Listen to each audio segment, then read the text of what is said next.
Welcome to Beach Nerds. Marcus May, Chris Powell, Bryce Baragary. Baragary. You almost had it. I went through that like 3 times when we did this, and I still fucked it up. But That's all that's right. the fun part. Perfect way to get going, baby. Perfect way I'm to get used going. to it. So yeah, apologize about that. We just talked about this, but it goes. Hey, sometimes even I mess it up. I hear you. So Bryce, he owns Lower Alabama Dog Training, and I thought he'd be. We played golf a couple times. Yeah. Had dinner a couple times, and he's a really cool dude. And I thought it would be cool to have him on. I know you've been on the boat with us a couple times, and we never really had a conversation with him versus. Hey, you want a beer and this, that, and the other, or good shot or bad shot, or holy shit, what'd you do? Whatever, and I kind of wanted to just kind of get to know him a little bit, get him on here, and try to twist his words up, get him on something we can hang him with. You know what I mean? Let's do it. I'm down.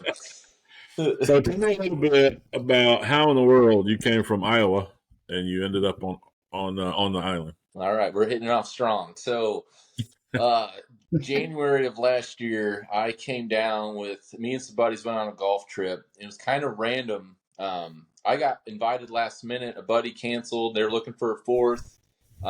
They were looking to go to like TPC Sawgrass, and I thought that's where we were going. And then, the year before they went to TPC Scottsdale and did that. So I think they were just trying to, hit some major courses and stuff. And then we basically had one guy that was doing all the planning. We just let him run with it. And then, he's like, I got a really good deal. He's got a condo on the place, et cetera, et cetera. And it was Kiva Dunes. And I've been to Gulf Shores before with my family and stuff. And I'm like, I'm kind of familiar. It's a fun, cool place. And so, we went to Kiva Dunes. So, that was kind of random. I didn't really think we were even going there. What did you shoot at Kiva? Oh, I don't. We did a Ryder Cup style. So we did. Okay. So there was one day we were on our own, and two of the guys were so hungover that only two of us played. And I shot this is the last day. We both shot so bad. I think we picked up our balls. Kiva Dunes is there to lose balls. We were doing so bad. I think we lost the scorecard. So I think these little cats that sell these used balls everywhere pay Kiva Dunes just to be like, fuck the course up. Oh yeah, it was a fun course, and and we really enjoyed it. I would do it again. We were there for 4 days. Like we played 4 days. You probably played it. Well, you did play it after the reconstruct. It was a long time ago. To be completely honest with you, it was a lot harder. Okay. Before the hurricane and everything. Yeah, I did all right. Out of my group, none of us really great golfers, and I did okay. It was fun. We just if you lose less than 5 balls there, you're a freaking professional. I don't think I did that whatsoever. But sorry, brother. Go ahead. Keep it down. But keep it down, job. It's way out there. So we scheduled a shuttle because we had our golf clubs and stuff too. And then our lady, when we had a long drive. I think it was like an hour and a half or so. Anyways, we're asking her like, hey, we want to go out on Saturday night. Like, where would 4 dudes are at? Like, where would you suggest us to go? So she said the Floribama.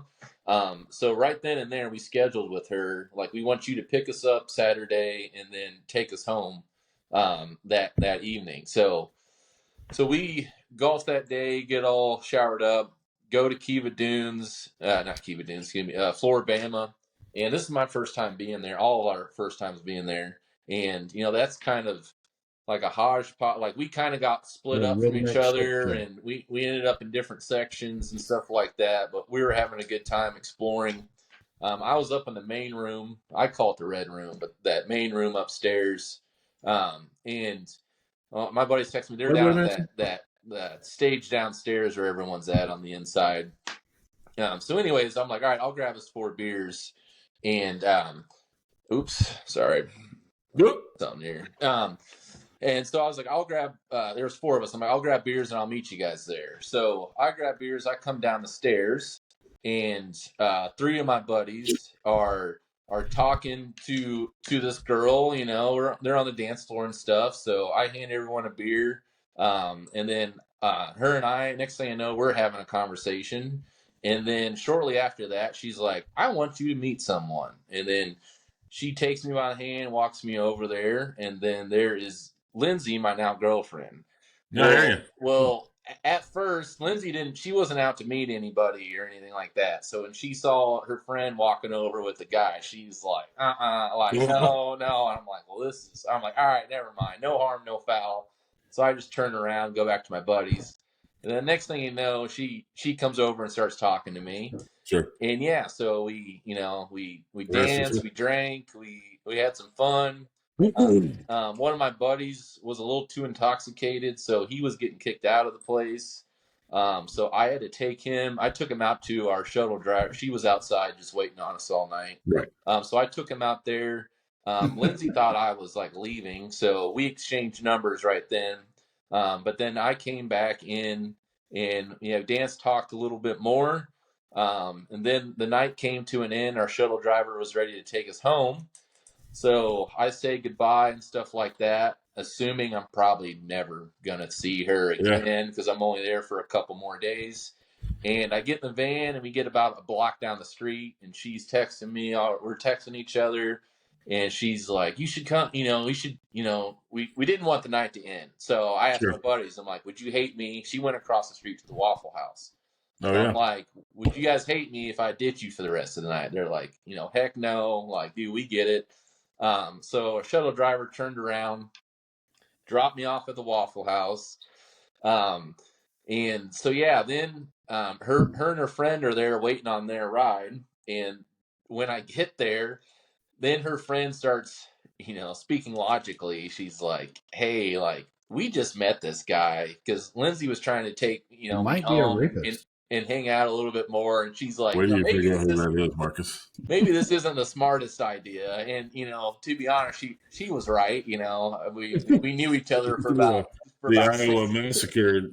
The next Dateline NBC or whatever. So she kind of brought the logic, and it was funny enough, the Waffle House employee told me to leave because she thought because she heard the comment, like what the other girl was saying, like, right.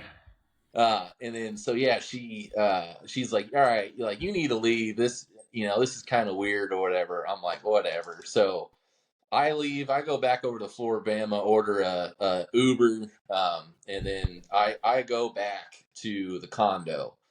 So I get to the condo. Well, she's been texting me the entire time. We've been texting. She goes home. She sobers up a few hours later, and she gets in her car and she drives all the way out to Kiva Dunes, which is about a 40-minute drive one way. Yeah, that's for sure. And she picks me up, and then we go back to her place, and then we're going to do something real quick because we're going long here. So sorry to do this to you, but let's fast forward here. So obviously you meet a girl at Floribama, hit it off. A year ago. Right? The assumption is that things were so great that first fucking magical night that you decide to move down here. Is that a quick summary of this? Yeah, pretty much. And she was pretty straightforward. Like, when I went home, eventually we were still talking, and she's like, I don't do long distance, and I'm not moving to Iowa, but basically, which hard to blame her. She's a Georgia girl, and she just moved here a few years ago, so it'd be hard to pull her away from the beach. So that was what, a year ago? Yeah, it was. It was a year ago. January 7th. It was the day. So you're a year in, and just over a year. Actually, basically meeting her. You come down to Orange Beach. You meet this great girl enough that she gives you basically a dilemma here, saying you either move to Orange Beach or I'm not going to talk to you anymore. Yeah, and it looks like you guys are doing amazing, dude. So she basically said, we didn't really want to waste each other's time, but So yeah, it was like, let's either do this or not. Like we either need to be all in or we need to be zero. So 16 years ago, I'm not going to go into the story tonight, but 16 years ago, my wife and I, the first two words she said to me were "not nice." We'll get into that story one day, but I got up and I was running poker tournaments at the time, and she was in one of them. And I told my tournament director that night, I was like, I'm going to marry her one day. And like 2 years later, 2.5 years later, boom. You know, so it's crazy. It's crazy how that stuff works like that, man. So, all right. So basically, to sum your story up, love brought you to Orange Beach. Yeah. In a long, long way. And her being, like you said, like, hey, let's not waste each other's time. And to be honest, I wouldn't have wanted to do really long distance. I mean, there's really no desire to that for me, anyways. So yeah. So are the wedding bells? What's that? Any wedding bells? Not right now. I mean, we talked about it and stuff, but yeah. Yeah, I hear you. Yeah. So, but yeah. So then I go to her house, and then this is early, and I think we had like a 7:00 tea time. So I told her, I'm like, you pick me up, I got to be back at Kiva Dunes at this time. Yeah. So go ahead. I'm sorry. I lost my train of thought. Well, let's jump to it. So we know how what were we talking about. We know how you got to Orange Beach now. So Yeah. And you are a Chiefs fan. Yeah, I was born in Leavenworth, Kansas. A lot of my family is either like Kansas. Like I grew up, my dad diehard Chiefs fan. We were watching them when they were terrible, and most of my family's from there. At one point, they were pretty bad. Yeah, there's been some rough years. So I'm enjoying every second of this. Last 6, 7, 8 years or so. Yeah, they're pretty much dominating. Huh? Yeah, Marcus, you got a story, right? Well, the murder guys. Did we hear any more about that? Well, I mean, obviously, there's been 3 Chiefs fans that wound up dead in the back of their buddy's yard. Yeah. So, first question: is this normal? No, this is not. And especially if it was one of them. Like, okay, maybe that would be normal. So if there was one dead guy in the backyard, that would be. I don't know. That would be. I haven't heard a single story about someone freezing to death or whatever like that. But 3 of them. But 3 of them at the same time makes it really. Yeah. You'd think they'd have to do it almost simultaneously, or the other 2 would go, "Holy fuck, what's going on?" Yeah, basically what. Bobby's over there all stiff. Yeah. Yeah. There's a new development on this, and we talked about this earlier this week, and I gave you my thoughts around what potentially could be. Looks like we kind of all had similar thoughts around what it could be, so I don't know how I get all these damn. Yeah, it's a bunch of fluff, dude. But you're good.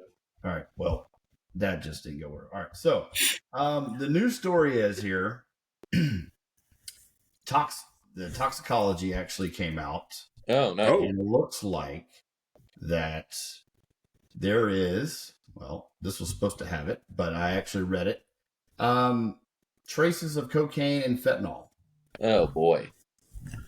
So this was supposed to have the facts in it, so I'm not really sure what happened to this story. Yeah. Okay. Clearly it's not going up, but I'll stop sharing that real quick. But yes, the latest on this is that the results came back with cocaine and fentanyl and the toxicology. Well, I mean, that kind of wraps it up right there. That answers a lot of questions right there. Well, it's what we pretty much alluded to, Chris, earlier this week. Like, I mean, no one just goes in their backyard and I don't care how drunk you are. You don't just pass out in freezing cold and freeze to death. Like, I've been in some really, fucked up situations where I was really fucked up. And I've also passed out in some very uncomfortable situations. And I'm telling you right now, you just don't freeze to death. That's not. I don't even know how long that would take, but it doesn't happen very quickly. So and you would wake up at some point when your whole body is shivering, trying to keep itself alive. So. That's crazy. I guess it goes back to, though, now this guy, so the guy who hosted them, can he be held on the hook because did he provide these drugs? Was he obviously he slept for 2 days? So that's probably where the fentanyl comes into this because he probably was like we talked about on cocaine. Yeah. So something here is it probably fentanyl involved. Maybe it was fentanyl laced. Who knows? But it just makes you wonder. Like, did he? I mean, never done fentanyl, so I don't know how to speak not on purpose. Yeah, for sure. But I've played around with some other things, and I'm telling you right now, I would have been running around looking for my buddies if I was on cocaine. Yeah. So it's still a little weird to me that this guy just went to sleep for 2 days and never noticed that his buddies were dead in the backyard. Now, according to their families, these guys now, everyone's kids and everyone's family is perfect and no one does anything wrong. Every time somebody dies from shit like this, they're like, I just can't believe they died from shit like this, But according to the family, church every day, they didn't do drugs. So then the question becomes, well, did this guy put, somehow lace their, lace something they took with fentanyl and they didn't realize what they were doing on purpose? Did he drug them on purpose? Because I still, even to this point, even with the drugs involved, that he's still alive from. I mean, he didn't die. Yeah. Right. It's still very strange to me. He could be, depending on his personality, dude, he could be that guy that walked out there and said, holy shit. Well, I'm freaking out. And then just went back in the house and freaked out for 2 days. You know, when they came to his door, he was in his tidy whities with a glass of wine. Like it was like an empty wine glass on his door. Yeah. He came to the door in his underwear and wine glass. So to your point, did he just actually realize what happened and just got drunk for days until he showed up? I guess he possibly could not know. I mean, if you wake up and there's a big blizzard outside, do you go in your backyard? I mean, you stay inside. You have to think about, like we said last time, somebody texted somebody. You know what I'm saying? Yeah. Somebody would have. And their cars were out front, too. So it's like 2 days. I'd have been like, and I'd be like, why are dude, my the car's here. Cars still here? Where the fuck are you? I mean, Marcus. And not one of them, all three of them had a, it wasn't like, he drove them home or whatever. All three cars were there.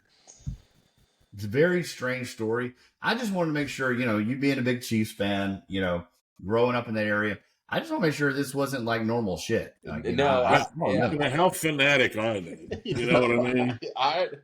I've never heard anything like this. Well, obviously that report kind of clears up a lot of things, but there's still, like what we're saying, a bunch of questions. Cause I mean, they don't flip cars over and shit when y'all win championships in Kansas City. They do have a pretty big parade and stuff, but nothing too crazy. We let the athletes do the all the fun stuff. I'm not a particular Chiefs. I'm not a big fan of the Chiefs. I don't hate them. Yeah, you know what I mean. But you got to give them props, dude. I mean. They're good in all phases of the game. Hats off to Kelsey for, his new. Hats off to him. Arm for managing this, like having this superstar girlfriend that draws all the attention in the world to every one of his games, but still performing on a high level. He's a man. He's a man, dude. That, in my opinion, is really respectable because the attention isn't on him anymore. The attention is on her. Yeah. Right. But yet he's dragged into these media situations and asked all these questions and taking pictures and stalked and all that good stuff. So the fact that he has managed that well and still performed at a high level, I have to give it to him. I don't know. I know you watch. If you watch it, he'll catch a 5-yard pass wide ass open. Yeah, they'll fire up to Taylor Swift. Boom. Oh boom. yeah, They'll show him on that. They'll show him drinking some damn Gatorade, and they'll be like, boom, and fire up to Taylor Swift. You know, they know what they're doing. They're getting, yeah, for sure. it's making them a lot of money, and the ratings are on for sure. But let me tell you something, and this is sidebar. I don't know. We probably could look it up real quick. But have you guys, the Browning quarterback at Cleveland, the guy that came, not Cleveland, but Cincinnati, he came in after Joey got hurt. Yeah, Joe Burrow got hurt. His girlfriend? Oh yeah. I saw a photo of her or something like that. Yeah, she was up there in that damn that white snow suit, her little onesie or whatever. Oh, woof.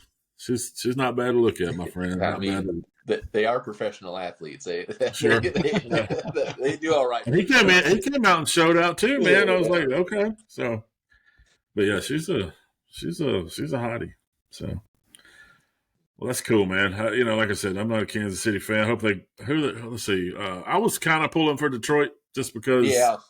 I got a buddy that's what I mean? A Detroit fan, and I told him, like, best case scenario for me is the Chiefs and Detroit makes it, because then if they lose to Detroit, I'm like, cool, Detroit won. Well, everybody had to be rooting for Detroit. Yeah. I mean, they've been such a shit bag. Yeah, he came out of retirement. I mean, he's over there flipping off the whole fan base. So I talk about the Chiefs having some rough years. I mean, it doesn't compare to what the Lions went through. No, I mean, not at all.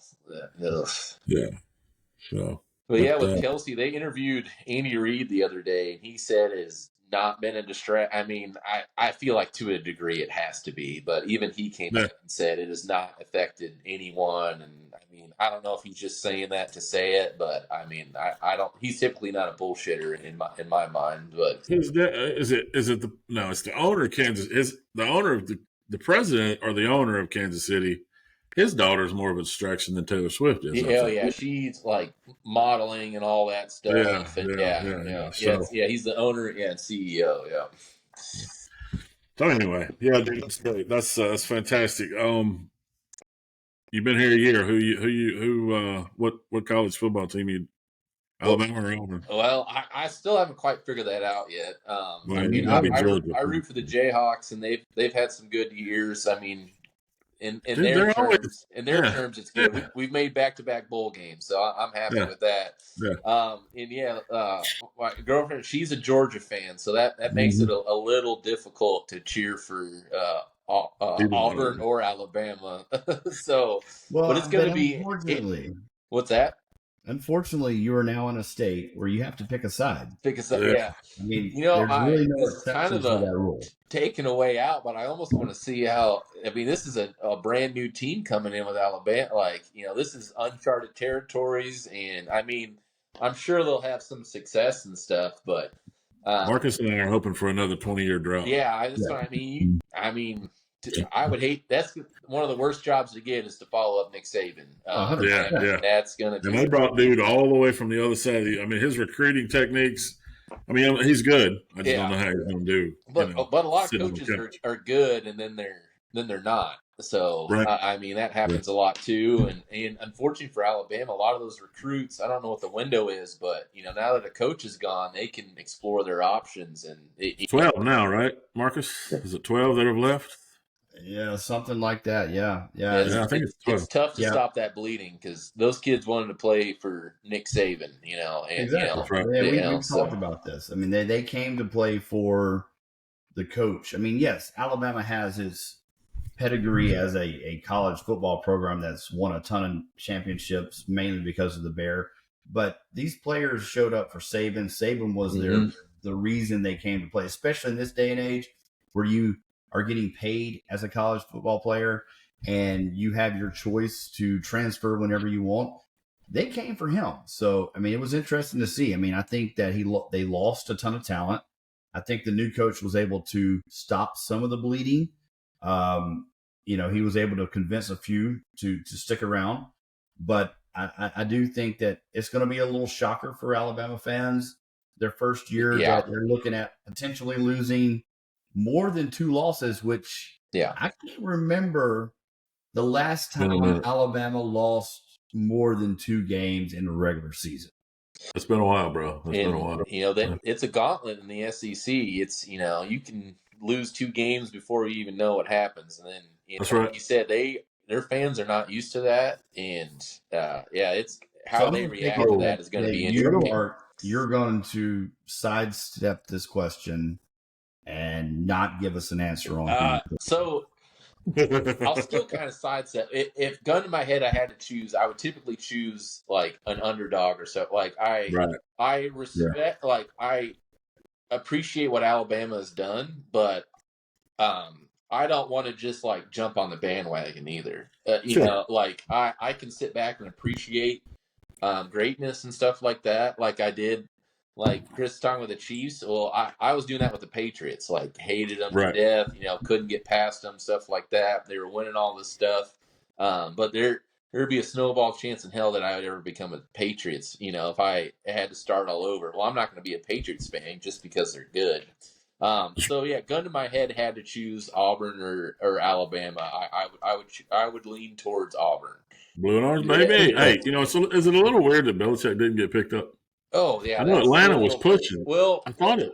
You know, he's not young, and I know he's going to want to come in and he's going to want his teeth into everything. Like he probably wants a brand new a certain GM. He's going to want it all the way down, and you know he doesn't have the best track record since Brady has left. Not that he's not a great coach, but you know he could go somewhere and completely overhaul it, and then in 2 or 3 years you might have to do it again. And so yeah, you got to put a lot of chips, but I mean he's the greatest NFL coach we've seen, and I'm still surprised someone didn't take a chance on him at all.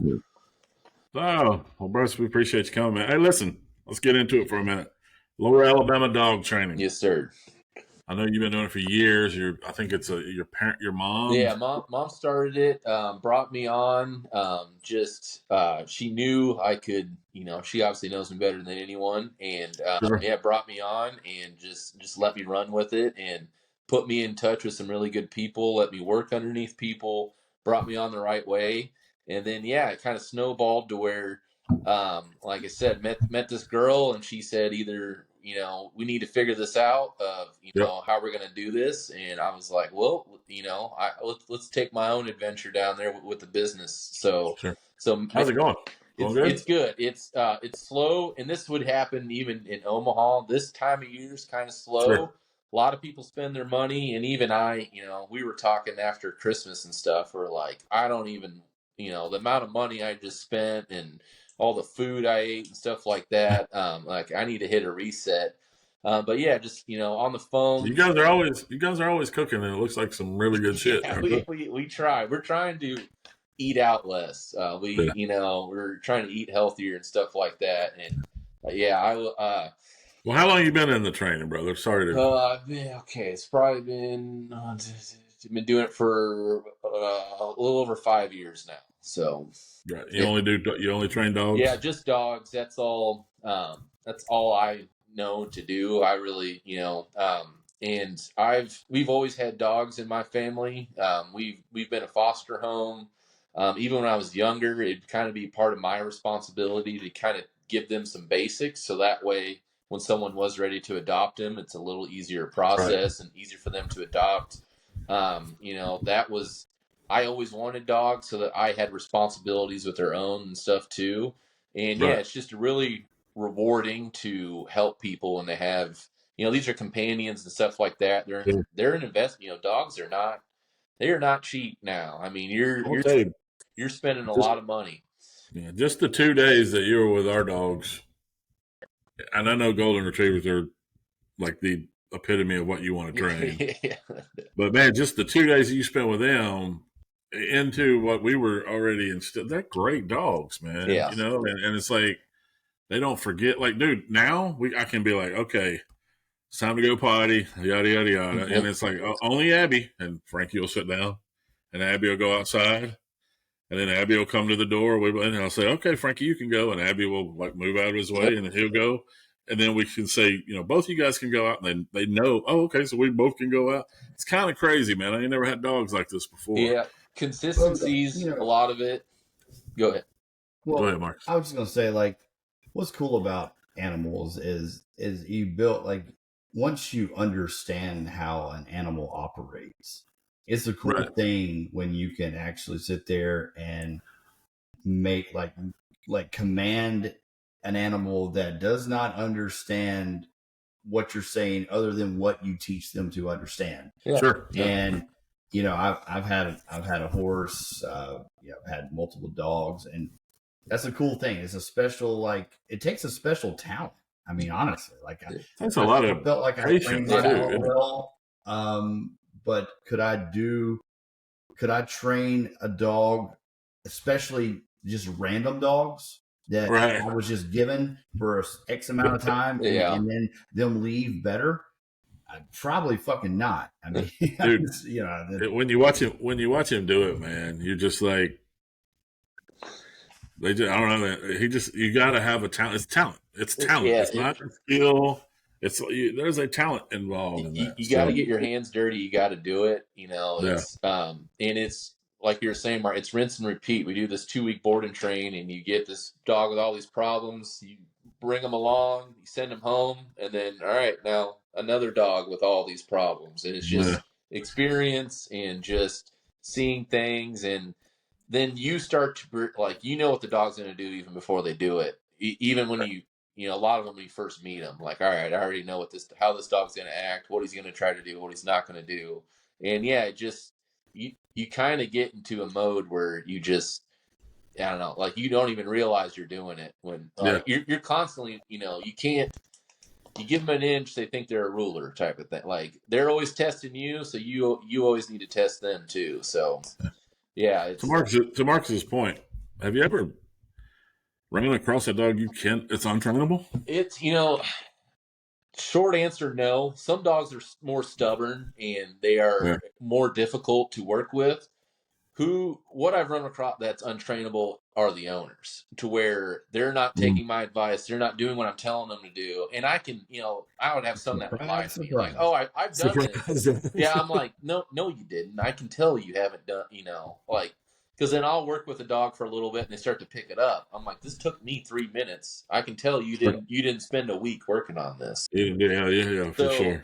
And like I said, some dogs, you know, depending on the breed and, you know, and stuff like that. But not that they're not out there, but no, I haven't ran across a dog that, you know, at least, and it depends on what the owners want too. But I mean, I haven't ran across anything where it's been, where they're not trainable. Lost cause. So like, you know, how sexy is it to be a dog trainer? You ever got laid? I mean, you ever just do something and some chick's like, "Oh my god"? I haven't put a run leash on across me. Anything like that? I'm typically covered in dog hair and, you know, like picking up crap Not all sexy, the time. Yeah, I don't think. I mean, to each their own. But I mean, I haven't experienced anything. So you don't have a book where you tally marketing off a dog training. I think so. For you, I mean, you have a level of comfortability. Like you probably no dog will intimidate you, because that's part of training dog. I mean, you can't let a dog get in your head, because I mean, they're trying to your point, they're always testing you. They are, they're dominant by nature. I mean, you know, they descend from wolves, so they're dominant. So they're always testing you. But it's also this mental game that you play with an animal, where you got to show dominance, and you know, they have to respect that. And so, like, I mean, at this point, from that perspective, you're probably very comfortable with, like, there's probably no dog that gets thrown at you where you're just like intimidated by that dog, right? Yeah, not necessarily, because kind of like what you're saying, I've had this German Shepherd, you know, he comes in and he is just right away, just pulling at the leash, barking, showing his teeth, wants to come at me. And I by the time we were done with him, I was able to hold the leash and walk him around and stuff like that. You know, it is a long process. There's a lot of lessons where I'm 15 feet away from the dog, or, you know, on the other side of the fence, you know, just because me getting bit isn't going to prove anything to the dog. But yeah, they're so used to, you know, with these reactive or aggressive dogs, they're so used to getting a certain reaction, to where, you know, if I bark and do all this, you are going to leave me alone, It's like go the other way. It's like a fucking child. I mean, they exactly. Right. Once they get away with something, they know if they scream that they'll get what they want. I guess, you made a good point about the owners earlier. I thought that was a really good point because, I mean, look, dog trainers for the average American didn't probably exist that much 20, 30 years ago, right? Yeah. I mean, you bought a dog. Maybe outside of hunting. Maybe outside of this, that, and the other. I mean, I have a theory here, but like 20, 30 years ago, that didn't really exist. So you bought a dog, you trained it yourself, that was your dog, and all that. Right. Now there's a whole profession around this. And I feel like it's like the cool thing is having a dog. So people don't want to put in the work. So they don't want to put in the work at all. They just want to have a dog that's cool. They look cool. They fit in with their dog, and their dog, listens on command, and everyone's like, "Oh, that's fucking amazing." Yeah. Like, how'd you do that? And then they take all the pictures, but they don't want to put in any work whatsoever to get that. Hey, I am the typical guy. We trained, and then when it got to the point where I was supposed to take him to Home Depot or the park or this, that, and the other, I'm like, when do I have time to do that? Yeah. Then I realized I got some time that I could do that. I just choose not to. Well, you know what I'm saying? And it's like, that's kind of the typical, way of things happening that way. So absolutely. It's, my advantage is I have that, people pay me for my time. So I do a thing with door manners. Like when we go out a front door, you need to sit. I should be able to open the door. People should be able to walk out the door. I should be able to walk out the door. I tell you when to walk out of the door. Well, I put a dog in the sit. I open the door. He tries to run through it. I close the door. I get back in the sit. Went back to your patience thing. I can sit there for 20 minutes. I'm like, we are not leaving this house until you sit. I can open the door, and then I tell you when to walk through the door. That's why you are good at this, because you have the patience for this. Because a lot of people, kids, and they're trying to go to soccer practice, and they're taking the dog with them. They don't have time to do that. Let's be honest. People aren't even that patient with their kids. I mean, kids are out of control these days. People don't even put the work in on their kids, much less their dog. Yeah. You know what I mean? Like, and it's and the way you describe this and fully understand, like, there's so many similarities to training a child. Yeah, absolutely. To a dog, like once they take an inch, they take a mile. Once they know they can get away with certain, they'll constantly get away with that until you correct that behavior. Yeah. And I think the problem with society, and I'm changing this into more of a larger. It's a good segue.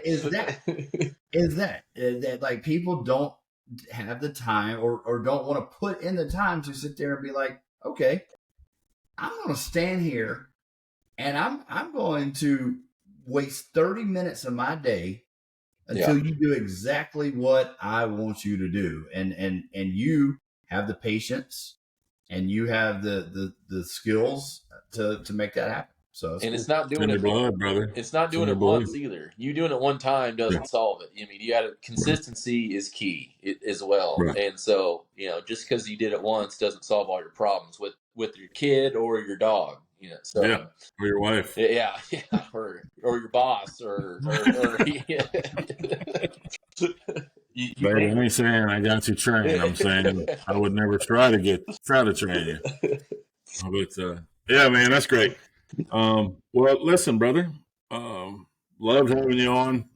Want to have you on more, but I'm going to give you the floor. I know this is what you was worried about a little bit, so I'm going to give you the floor. How do people get in touch with you? Trainers.com. So trainers with an S on there. And then that's the Facebook as well. On the website, there's like a form and stuff you can submit. It sends me that. It has email. Oh, you have a website? What's that? You have a website? Yeah. Huh. Yeah. That's funny. It could. I didn't build that website, did I? No, it could probably use some critiquing and give me a hard time, bro. Give me a hard time. When you're listen, I'm always here. Won't even charge you for it, bro. But so that got all my information. That's the best way because it kind of has some questions and stuff. It fills out a lot of good information. And then basically after that, then I reach out to you. We kind of have a free consultation because everyone is different. Everyone wants different things. Their dog's doing different stuff. And different training options. There's that 2-week board and train like I talked about. And then there's like one-on-one private lessons. That's mainly kind of what most people go to. I kind of suggest what you should do, what you shouldn't do, by talking to you. So that way we'll get the best, results. Sure. But yeah, aggressive dogs, reactive dogs. I mean, really, you name it. You name it. If I can't help you, I will try to find someone that can, or I'll find someone that can help me help you. But yeah, I haven't really come across anything I couldn't help yet. So one last question. Yeah. Let's put this into perspective from the larger picture I was painting earlier. So, all right. Are you a Trump or Biden fan? Oh, here we go. I lead more Republican. And I guess it just depends. I don't get much into politics. It's probably a fault of mine. I feel, it is kind of our civic duty to know about that stuff and participate and stuff like that. And I've been slacking. But yeah, I lean right. Not on everything, but yeah. And my parents are Democrat. I didn't really my parents really didn't influence me at all. They're not that political either. But yeah, I've kind of in the last, probably since 2016, I've gotten a little more interested in it. And we'll pay attention a lot, more election time and stuff like that. So I'm officially going to do something real quick. Okay. Because this is fixing to get funky. I'm turning the clock off. Let's go ahead. Let's get into this because I got a couple questions. I really do. So go ahead. Start back up. All right. If you're okay with it. I mean, we had an hour, but I would like to continue. Are you guys okay with another 10, 15? I'm fine. Sure. Yeah. I got at least 10. Yeah. So, yeah. So around, being from Iowa, obviously that's where politics start every year. I know the Democrats quit doing that, but that's where they start every year. I know the cliches is middle of America, that's kind of where you draw the consensus of how America feels. I mean, being from that part of the country, I mean, what's your thoughts on that? I mean, because it's interesting, and I can see that how that's true, geographically middle, but is it really middle America? I mean, what's your opinion? I don't think so. And I mean, if you go to, I lived in a more rural area, but if you drive an hour to Des Moines, they're going to think, it's going to be a little bit more blue and stuff like that. So you're going to have two different opinions just an hour apart. And yeah, really it's all about life experiences and how it affects you. So your neighbor's going to have a different opinion than what you're going to have. So and some people necessarily different than any other part of the country being considered this balanced middle of America. Well, especially today with how accessible all this information and video, probably years ago, it was more, you live here, you're going to act this type of way and stuff like that. It was kind of, more just that way. But now, I mean, you can, get on your computer and get a whole bunch of different information and see interviews and all this different stuff. I always hear this stuff about middle America, but I feel like you have to look at population. And I feel like if you take a bite out of a donut and you stick it up to where where the bite of the donut is, that's where the population is. And then the big fucking hole in the middle. Oh yeah. There's a more dense population. What is the East Coast is how much of the Yeah, I mean, you got to think California, Texas, Southeast, New York, Pennsylvania. All that is just mad populated. Chicago, you got to go that way a little bit. But it's just really weird to me how they've always said that middle America is such a balance, which I just don't. I think middle America to me, and after traveling as much as I have, middle America to me is the everyday American, outside of a big city, outside of any big city, and you find middle America. Middle America, for sure. It doesn't exist in one location. I think that the big cities control the population and control part of the thought, and propaganda. Like it's more of like they use the big city to control the narrative for the nation. But outside of those big cities, most people don't align. Like most of them do not align with the thought process.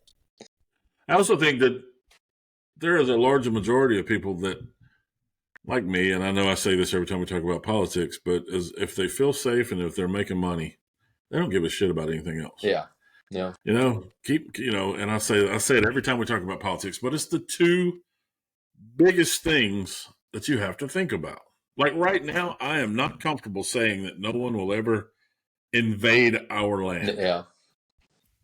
And my whole life, I thought, ain't not one country ever going to try to step up on our border. You know what I'm saying? And now I'm like, dude, please. You know what I mean? So, in its different forms, it can be, they could shut down or do it cyberly, or they don't even have to come in on our land anymore to completely. And let's just talk about we're letting them in.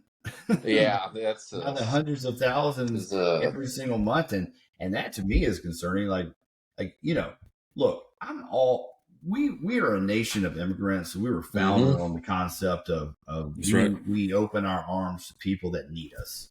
But when you see who's coming across every day, and even the people that got over to America under legitimate like persecution type of situations, followed the law and the path to become a citizen, and now we're just letting them walk through the border. There's a ton of Chinese young men. There's a ton of people that they know are on the terrorist watch list. I mean, we're letting this is like a Trojan horse. Like they're all coming in and at any moment. Like, I don't have to get in there. Come on. Yeah. Well, think of those people that went through all that whole process to get in. That can't be easy. And then it's like they're also going to be stereotyped like a mother. Yeah, I mean, they turn on the TV and it's just, people are just Well, if you talk to a true immigrant that loves America, like one that loves and appreciates what America offers them, they cannot stand what's going on because they did the right thing. They became a citizen. They're proud of that shit. They left whatever country they lived in. They wanted to come to America to make a better life for themselves, but not only just make a better life for themselves, but build America as a better country. And that's what the first few waves of immigrants, that's what they did. They came over here wanting a better life for themselves, of course, but they also loved America, and that they wanted America to be better, and they did their part to make this country a better place. We have people coming over here that literally just want free shit. There's people that were born here that just want. Very true. But what you said earlier, that's literally the American dream. Like, come over. Like you have all the possibilities, and they didn't have those possibilities where they're from.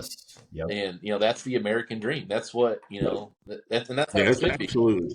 The American dream is absolutely shifted. I mean, I remember 10, 15 years ago when it might have been 20, 25 years ago. I always make myself younger when EIC came out, earned income credit.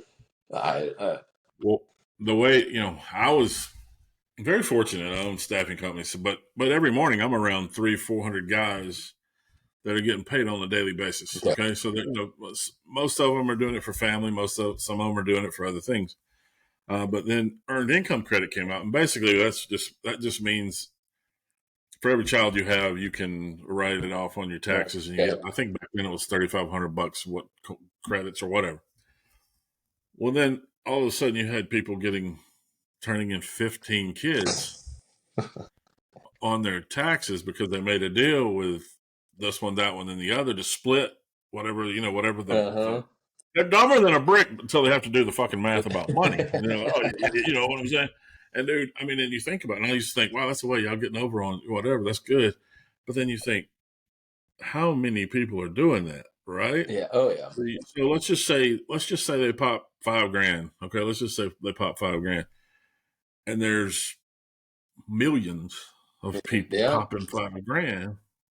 That's like fleecing of America. You know what I mean? And it's like, and there's stuff like now today that's a bigger pot than EIC that people are still doing, dude. And it's just like, Well, unfortunately, I don't know where I was going with that, but it's just like, unfortunately, that mentality that you come.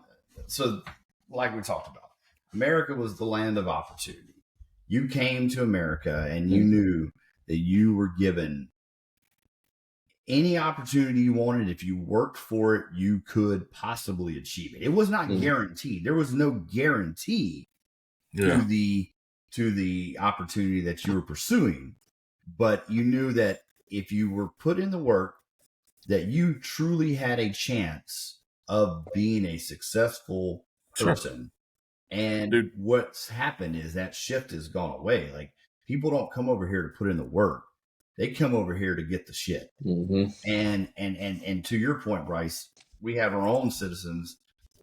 There's generations of them. Like, their mom taught them how to do this shit, and they have no incentive at all to get up and make anything out of themselves. And that's what concerns me, because as a history guy, I look at Rome, and we're so much like Rome.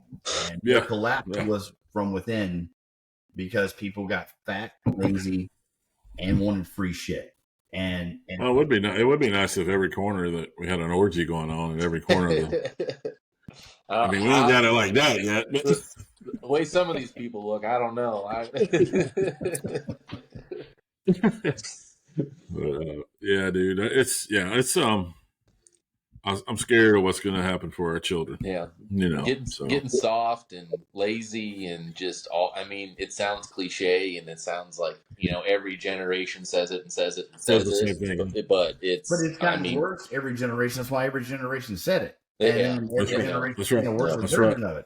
And that's where we're going. It's cliche, but everyone's seen every generation take a step backwards and step backwards and step backwards until we're here.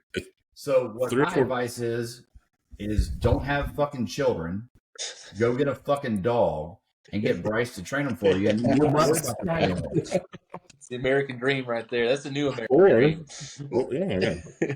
A couple nights ago, Danny and I, we like to watch old movies, and we tripped up on this 1983 movie called Angel, just about the street prostitute. Decent, somewhat cheesy horror movie. You know what I mean? But her friend was a what do they call a dude that dresses up like a woman? This day and age. This day and age. Anyway, he had a lipstick, bra, this, that, and the other. And they would walk, and she was just a young girl. And then they had another dude. He called himself Kit Carson, and he had guns on his belt. And I mean, it was just so funny because they're walking, and you see these signs talking about, I'm going to say transvestites, but I don't know. What are they called, man? They get dressed up. Anyway, whatever that is. Like a drag queen or drag queen. Yeah. Drag queen's not allowed. This, that, and the other. If you're gay, go away.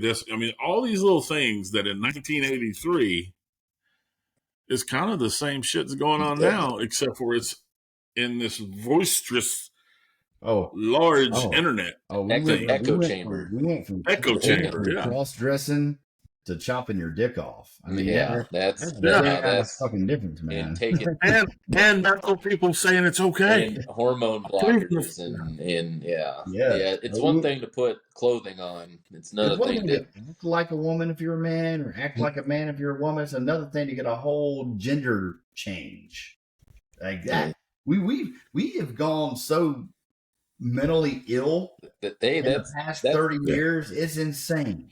That's that person's American dream. They get to get that procedure and take hormone. Right. I mean, it's their dream. Yeah, I mean, but it's also a mental illness.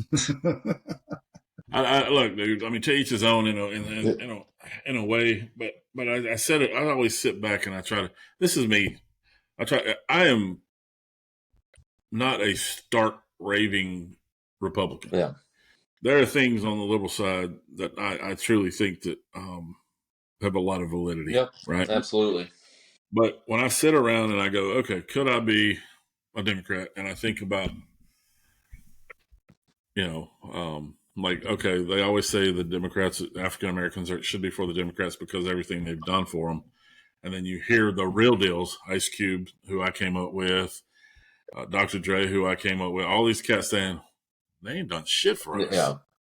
They always say they do shit for us, but they've never, ever done anything for us. So I think, okay. And then I just can't find myself, because of the two strong points in my core, ever being a Democrat. And there's nothing wrong with people that are. I just always try to find that level of saying, like, there's dudes I respect, mad dudes I respect, right? And then they're liberal, and I'm just like, I don't teach me or show me something that validates truly being a Democrat. Honestly, the liberals that are still liberal that you get along with don't even agree with the Democratic Party today. And that you're probably because I mean, dude, this ain't liberal thoughts. This is insanity. I mean, I mean, when you split a party and split a party and then split the party that you split the party, that doesn't turn out right. It's not a party anymore. Right. But hey, division is how you conquer people. So hey, I know we're gonna have to wrap this up, but but great dialogue. And back to my point, if you're scared about the future of your children, just don't have any more children. Get a dog. Call Bryce. One more time, Bryce. Give us contact info. LowerAlabamaDogTrainers.com, and on Facebook it's Lower Alabama Dog Trainers. That's the easiest way to get a hold of me. Got all my contact info, and it answers a lot of your questions as well. So well, guys, you have my glowing review, even though we didn't finish. This dude knows what he's doing. Hey, give me a call. I'll be there. This cat knows what he's doing, and definitely give him a shout out. But this was fun. I appreciate the invite, and it was. I wasn't really dreading it, but I was just like, man, I don't know. Nervous? Well, now that you got well, I'm not gonna say that. Now that you're on the other side, it's not we'll have you on a lot more. I mean, it was easy. I've talked to you guys before and stuff, so that made it a little easier too. So liked it. Good times. Good times. You want to wrap it up, big dog? Yeah. Well, hey, we will see y'all next week, and let's see if we can find some more crazy fucking stories for you. I'm sure we will. And if it don't rain before the next time we see you, piss on it. There you go. Later. See y'all. Y'all take care.